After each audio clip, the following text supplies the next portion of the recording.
अस्सलामुअलैकुम अज़ीज़ तलबा व तलबात। आज हम स्कॉलरशिप के ताल्लुक़ से आपको जो है तो बताएंगे किस तरह से जो है तो हम लोगों को स्कॉलरशिप के फॉर्म जब भरते हैं किन डॉक्यूमेंट की ज़रूरत पड़ती है और कौन से डॉक्यूमेंट हमारे को जो है तो कहाँ से मिलेंगे। आप जानते हैं कि पहली जमात से 12वीं जमात तक हमारे पास में जो स्कॉलरशिप होती है, माइनॉरिटी स्कॉलरशिप, जिसको एनएसपी के नाम से भी जाना जाता है, नेशनल स्कॉलरशिप पोर्टल, ये दो तरह की स्कॉलरशिप है। एक होती है प्री मैट्रिक स्कॉलरशिप 1 to 10 और दूसरी होती है पोस्ट मैट्रिक स्कॉलरशिप जो 11th और 12th के बच्चों के लिए जो है तो कारगर है। यहाँ पर हम उसी ताल्लुक़ से मालूमात लेंगे। देखिए, सबसे पहले तो हमको जो माइनॉरिटी स्कॉलरशिप है, जो पहली जमात से 10वीं जमात तक जो तलबा इसका फ़ायदा ले सकते हैं, वो स्कॉलरशिप के लिए हमको किन डॉक्यूमेंट की रिक्वायरमेंट है। सबसे पहले आधार कार्ड, हर बच्चे का आधार कार्ड होना चाहिए और सभी बच्चों ने आधार कार्ड बनवाया है, लेकिन आधार कार्ड जो है तो आपका अपडेटेड चाहिए। बहुत सारे बच्चों ने आज से 5 साल पहले बनवाए थे, तो ऐसे जो बच्चे हैं उनको ये करना पड़ेगा कि आप अपना आधार कार्ड जो है तो अपडेट करवा लीजिए किसी आधार सेंटर पे जाके। हमारे यहाँ पर बहुत सारे सेंटर नज़दीक में ही है। एक सेंटर हमारे यहाँ पर गांधी चौक में है 7 मंजिली बिल्डिंग पर, दूसरा सेंटर ज़िला परिषद में है, तीसरा सेंटर संजय गांधी मार्केट में है। इसके अलावा आप बैंक वगैरह में भी जाकर जो है तो आप अपने आधार कार्ड अपडेट करवा सकते हैं। दूसरा हमारे पास में जो रिक्वायरमेंट है, जो डॉक्यूमेंट है, रिज़ल्ट, प्रीवियस ईयर की जो मार्कशीट होती है उसकी ज़ेरॉक्स लगती है। ये भी सही आपको जो है तो स्कूल में टीचर के पास से जो है तो मिल जाएंगी। अगर आपने नहीं लिए होंगे तो आप ले लीजिए। तीसरा जो है तो इसमें बैंक पासबुक ज़ेरॉक्स, बच्चे का खुद का बैंक पासबुक होना चाहिए। इन केस अगर वो नहीं है तो इसके जगह पर आप बच्चे के पेरेंट्स का, यानी कि उसके अम्मी का या उसके अब्बू का, दोनों में से किसी एक का या दोनों का अगर जॉइंट है, वो भी जो है तो इस स्कॉलरशिप में जो है तो आप लगा सकते हैं। अगर स्कॉलरशिप आपकी सैंक्शन होती है तो आपके पेरेंट्स के अकाउंट में जो है तो उसका जो भी पैसा है वो आएगा। तो ये एक, अगर नहीं है बच्चे का तो आप अपने पेरेंट्स का दे सकते हैं, इसमें यह ऑप्शन है। उसके बाद बच्चे की फ़ोटो, कलर फ़ोटो एक देना है आपको साथ ही आपको माइनॉरिटी सेल्फ डिक्लेरेशन के, हम जो है तो माइनॉरिटी से बिलोंग करते हैं। माइनॉरिटी जो है इसके अंदर 4 से 5 जो है तो कास्ट आती है, जैसा मुस्लिम है, एससी है, जैन है, ये सब जो है तो कास्ट जो मुस्लिम इसमें है आती है। तो हमारा जो है तो हम माइनॉरिटी से बिलोंग करते हैं, उसका एक डिक्लेरेशन देना होता है हमारे को। ये जो है तो आपको इसका जो डिक्लेरेशन है, इसका जो खाका है वो आपको स्कूल से मिल जाएगा। आपको जो है तो ये लाने की ज़रूरत नहीं है, ये आपको जो है तो स्कूल से प्रोवाइड हम करेंगे। आप अपने क्लास टीचर से जो है तो बच्चे कांटेक्ट करेंगे, वो आपको दे देंगे। उसके बाद बोनाफाइड सर्टिफिकेट भी आपको स्कूल से प्रोवाइड हो जाएगा कि बच्चा जो है तो स्कूल में पढ़ता है। उसके बाद है इनकम सर्टिफिकेट, ये जो है तो मोस्ट इम्पॉर्टेंट है। इनकम सर्टिफिकेट जो है तो इसके लिए बच्चे बहुत परेशान होते हैं, तो इनकम सर्टिफिकेट के लिए भी जो है तो आप बनाने के लिए हमने यहाँ पर इंतज़ाम कर दिया है। क्या करना है आपको इसमें, इसके लिए जो डॉक्यूमेंट लगेंगे, इनकम सर्टिफिकेट बनाने के लिए आपको अलग से डॉक्यूमेंट लगेंगे। ये पूरे डॉक्यूमेंट जो है तो आपको स्कॉलरशिप का फॉर्म भरने के लिए चाहिए। इतने डॉक्यूमेंट एक बच्चे के स्कॉलरशिप का फॉर्म भरना है उसके लिए चाहिए। तो इसमें एक डॉक्यूमेंट जो है इनकम सर्टिफिकेट, उत्पन्न का दाखला जिसको कहते हैं हम, ये बच्चे के पेरेंट्स का बनता है। तो इसके लिए जो डॉक्यूमेंट चाहिए वो है फादर डॉक्यूमेंट्स, यानी बच्चे के वालिद का आधार कार्ड। उसके बाद में बच्चे के वालिद का रहवासी दाखला आपको जो है तो आपके जो वार्ड मेंबर है, जो एरिया के आपके काउंसिलर है, उनके पास से मिल जाएगा आपको आसानी से। आप वहाँ जाके ले सकते हैं। जैसा कि अगर कोई बच्चा अगर रहमत नगर में रहता है तो उसको जो है तो सकीना मैडम के पास जाके लेना पड़ेगा, या फिर अशोक नागापुरी जी के पास जाना पड़ेगा, या फिर जो है तो दीपक जायसवाल जी के पास भी जा सकते हैं। तो जो एरिया के जो बच्चे हैं वो अपने एरिया के नगर सेवक से कांटेक्ट करें, पेरेंट्स, और पेरेंट्स के नाम का रहवासी दाखला, और उसमें एक ऑप्शन होता है इनकम का, उत्पन्न का। उसमें उस पेरेंट्स की इनकम होना चाहिए कि साल की इनकम 50,000, 60,000, 70,000, जितनी आपकी इनकम है आप उसमें डाल के लीजिए, वो आपको साथ में देना है। दूसरा डॉक्यूमेंट। तीसरा जो डॉक्यूमेंट है वो है डिक्लेरेशन। एक आपको डिक्लेरेशन हम ही जो है तो प्रोवाइड करवाएंगे, उसमें डिक्लेरेशन में आपका नाम रहेगा और आप जो है तो ये एरिया में रहते हैं वो आपको लिखना है, तो ये भी आपको स्कूल से मिल जाएगा। एक फ़ोटो देना है पेरेंट्स को अपना और एक एड्रेस प्रूफ देना है, जस्ट लाइक लाइट बिल हो गया या फिर राशन कार्ड हो गया, एक आपको जो है तो एड्रेस प्रूफ देना है। ये सारे डॉक्यूमेंट आपको इनकम सर्टिफिकेट बनाने के लिए लगेंगे, ठीक है। ये सारे डॉक्यूमेंट आप देंगे तो आपका इनकम सर्टिफिकेट हम इंशाल्लाह यहाँ से जो है तो बनवा देंगे। ये हो गया फादर के डॉक्यूमेंट। अगर इन केस कोई बच्चे को फादर नहीं है तो वो ये डॉक्यूमेंट जो है तो अपने वालदा के नाम से लाएंगा, अपने अम्मी के नाम से लाएंगा, ठीक है। ये आप ध्यान में रखिए। उसी के साथ साथ उसके बाद है एड्रेस प्रूफ। आप एड्रेस प्रूफ में लाइट बिल या फिर राशन कार्ड वगैरह दे सकते हैं। ये डॉक्यूमेंट जो है तो आप स्कॉलरशिप के बच्चे को जो है तो जो फिलअप करेगा उसके लिए काफ़ी है। यहाँ पर 1 to 10 क्लास पहली से लेकर 10वीं तक प्री मैट्रिक स्कॉलरशिप, उसमें बच्चों को 1000 रुपये आते हैं। उसमें लड़के लड़कियाँ दोनों जो है तो फॉर्म फिलअप कर सकते हैं। और 11-12 जो पोस्ट मैट्रिक स्कॉलरशिप कहते हैं जिसे, उसमें भी बच्चे भरते हैं, उसमें भी ये सारे डॉक्यूमेंट जो है तो लगते हैं, ठीक है। तो ये डॉक्यूमेंट जो है तो आपको अपने क्लास टीचर के पास देना है। अब इसमें बहुत सारे बच्चों ने लास्ट ईयर जो है तो स्कॉलरशिप के फॉर्म जो है तो फिलअप किए थे, तो उन बच्चों को स्कॉलरशिप मिली भी है। तो ऐसे बच्चों को जो है तो रिन्यूअल करना होता है, उस फॉर्म को क्या करना होता है, रिन्यूअल करना होता है। तो रिन्यूअल के लिए भी जो है तो ये सारे डॉक्यूमेंट आपको देने होंगे अपने क्लास टीचर को। उसमें भी इनकम सर्टिफिकेट की ज़रूरत है, बाकी डॉक्यूमेंट की ज़रूरत है। तो ये आप अपने क्लास टीचर से कांटेक्ट कीजिए और ये डॉक्यूमेंट आप अपने सबमिट करवा दीजिए। जिन बच्चों को जो है तो लास्ट ईयर भी जो है तो स्कॉलरशिप मिली थी और इस साल जो है तो उनका रिन्यूअल करना होगा। और जिन बच्चों ने अभी तक फॉर्म नहीं भरे या जिनको स्कॉलरशिप नहीं मिली, उनको फ्रेश में जो है तो फॉर्म अपने भरना होगा, ठीक है। इस तरह ये NSP प्री मैट्रिक और पोस्ट मैट्रिक के बारे में जो है तो आपको बताया गया। उम्मीद है आपको ये समझ में आया होगा। इसी तरीके से दूसरी जो स्कॉलरशिप है हमारे पास में वो है, ये भी एक नेशनल लेवल की स्कॉलरशिप है। इसका नाम है Begum Hazrat Mahal scholarship. Begum Hazrat Mahal scholarship only for girls standard 9 to 12। ये स्कॉलरशिप याद रखिए, ये जो स्कॉलरशिप है ये सिर्फ लड़कियों के लिए होती है।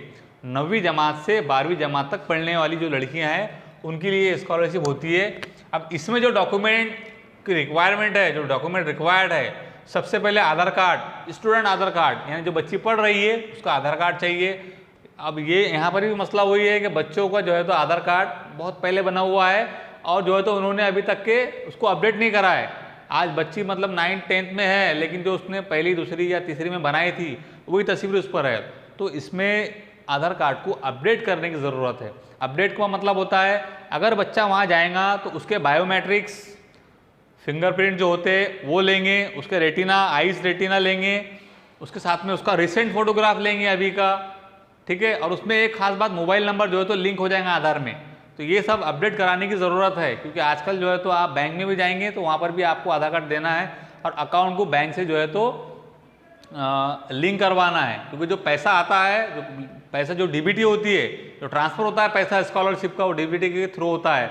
और उसमें जो है तो आधार कार्ड, जो आधार नंबर होता है और उसमें जो मोबाइल नंबर होता है वो बहुत ज़्यादा इंपॉर्टेंट होता है। बहुत सारे बच्चों के पैसे इसलिए भी रुक जाते हैं। तो आप अपना आधार कार्ड अपडेट करवा लीजिए। और आधार कार्ड में जो है तो ये सारी चीज़ों के साथ साथ आपका नाम, जो आपका नाम स्कूल में है, जो आपका नाम स्कूल में चल रहा है, जो रजिस्टर में नाम है, वो अपने टीचर से आप कंसल्ट कीजिए। वही नाम बोनाफाइड सर्टिफिकेट ले जाकर सेम नाम आपका आधार कार्ड पे होना चाहिए, ताकि आपको जो है तो नाम के अंदर आपके डिफरेंस ना रहे। और आपके वैसे भी जो डॉक्यूमेंट्स है वो डॉक्यूमेंट्स आपके TC, जो आपका बर्थ सर्टिफिकेट है, birth certificate, TC, Aadhaar card, bank passbook, domicile certificate, nationality, सारे डॉक्यूमेंट में आपका सेम नाम होना चाहिए। आपका भी सेम नाम होना चाहिए और आपके वालिदैन का भी।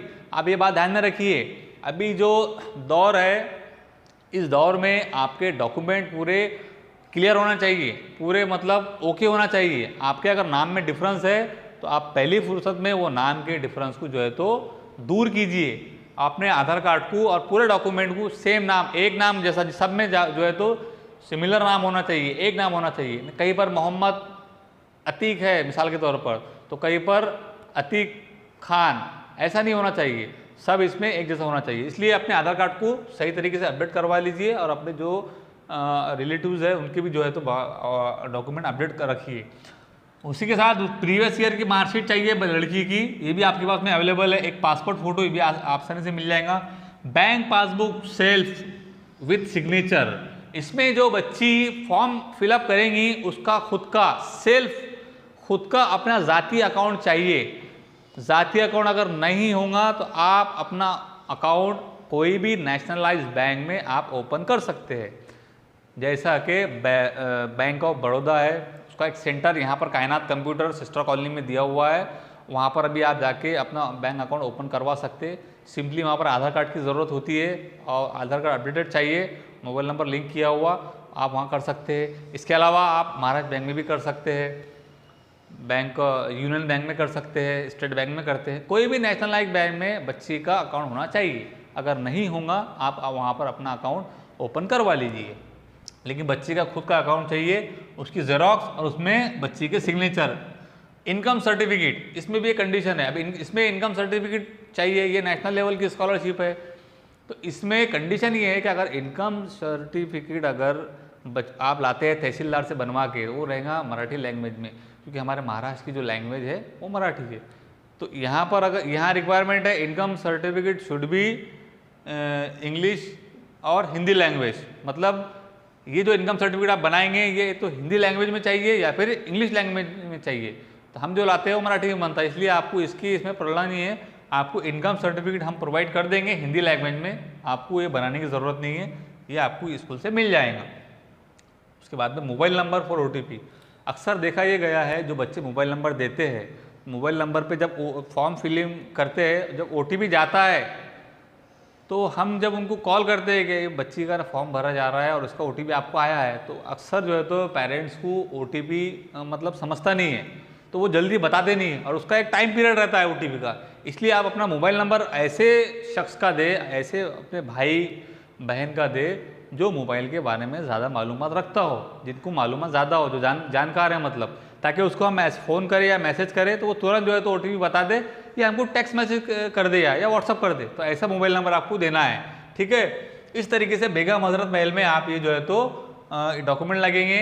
इसमें 9 से 12 9वीं 10वीं 11वीं 12वीं पढ़ने वाली लड़कियों के लिए स्कीम है, ये आप जो है तो ये डॉक्यूमेंट की ज़रूरत है। अब इसमें बेनिफिट क्या है, तो 9th क्लास के बच्चों को 9th वाले बच्चों को पर ईयर 5000 मिलेंगे इंशाल्लाह, और 10th वालों को भी 5000 मिलेंगे पर ईयर।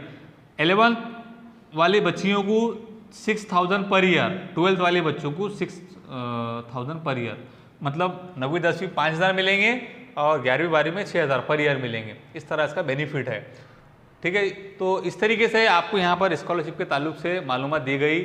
उम्मीद है आपको ये सारी चीज़ें, सारी बातें जो है तो समझ में आई होंगी।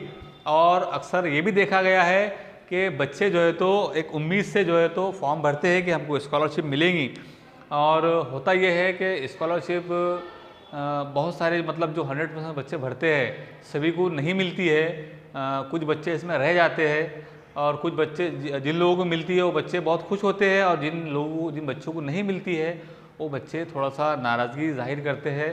तो ऐसा नहीं है बेटा, बच्चों हमारा काम जो है तो फॉर्म भरना है। अब स्कॉलरशिप सैंक्शन करना ये गवर्नमेंट का काम होता है, और इसका बाकायदा गवर्नमेंट से कोटा होता है। तो हम अच्छी उम्मीद रख के फॉर्म भरे। लास्ट ईयर हमको अगर नहीं मिली होंगी, इस साल इंशाल्लाह हम पॉजिटिव सोच रखें कि हमको मिलेंगी, ये सोच रख के हम फॉर्म भरेंगे।